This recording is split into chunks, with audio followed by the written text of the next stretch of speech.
નમસ્કાર. આજનું ચિંતન જાણીતા ચિંતક લેખક કૃષ્ણકાંત ઉનડકર સરની સાથે એમને લખેલા લેખનો એક અલ્પાંશ, થોડો અંશ, પણ ખૂબ સમજવા જેવો. કોઈ પૂછે આપણને શું ચાલે છે, તો કોઈને પૂછે કેમ છે, શું ચાલે છે, મોટા ભાગે જવાબ મળતો હોય મોજ છે. ખરેખર મોજ છે એમ કહેનારને ખબર હોય છે કે ઉપાધિના કેટલા પોટલા લઈને ફરતા હોય છે. દરેકને કંઈક ને કંઈક ટેન્શન હોય છે અને ટેન્શનના કારણો જુદા જુદા હોય છે.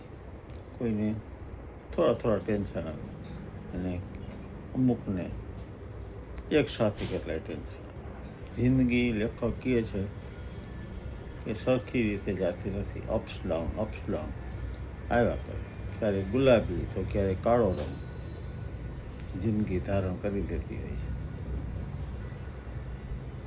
જિંદગી ક્યારે રંગ બદલશે કોઈ કહી શકતું નથી, પણ જિંદગી જે રંગ બદલે માણવાની તૈયારી રાખવી જોઈએ.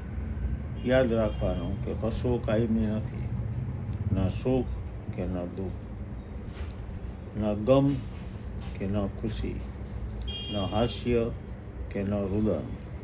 બધું બદલતું રહેવાનું છે. Everything is flux.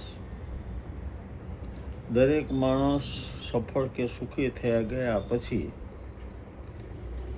પોતાનો આજનો સુખીનો સમય એન્જોય જ કરતા હોય એવું નથી. એક ભાઈની સાચી વાત છે, આજે 2 પાંદડે છે, બધી રીતે બધું બરાબર છે.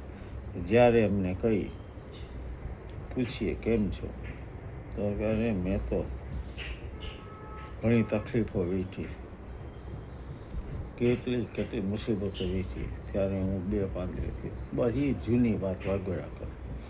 અને આજે જે સુખ છે એને ભોગવી નથી. એક બીજા મિત્ર એની સામે એને મળે ત્યારે એ કહે કે ખૂબ મહેનત કરી, આગળ આવ્યા, અત્યારે કે જિંદગીનો બેસ્ટ સમય હું માણી રહ્યો છું, એન્જોય કરું છું. મિત્રે પૂછ્યો કે તમે ખરાબ સમય જોયો? કે આ બધાએ જોયો હોય છે, સીધું તો કાંઈ હાથમાં લાડવા નથી આવતા, પણ ખરાબ ગયો એને હું યાદ રાખતો નથી. ગયું અત્યારે જે છે એ મહત્વનું છે. બહુ ઓછા લોકો ભૂતકાળમાંથી બહાર નીકળી શકતા હોય છે. જે જૂનું ભૂલી જાય છે એ જ નવું માણી શકે. બ્રિજેશ પંચાલનો એક શેર મૂક્યો છે, મેં ઉપરનો કાચ એવું માનીને ફોડી દીધો, કે ગૂંગળામણ કોઈને થતી હશે તસવીરમાં. ભીત પર લીલોતરી ઉગશે એ નક્કી છે મધુર, ભૂલ પર લીલોતરી ઉગશે એ નક્કી છે મધુર. ઘેર લાવ્યો છું હું એક વહેતી નદી તસવીરમાં. બ્રિજેશ પંચાલ, મધુર. મળીશું ફરી પાછા કોઈ બીજા વિષય સાથે. એન્જોય. જય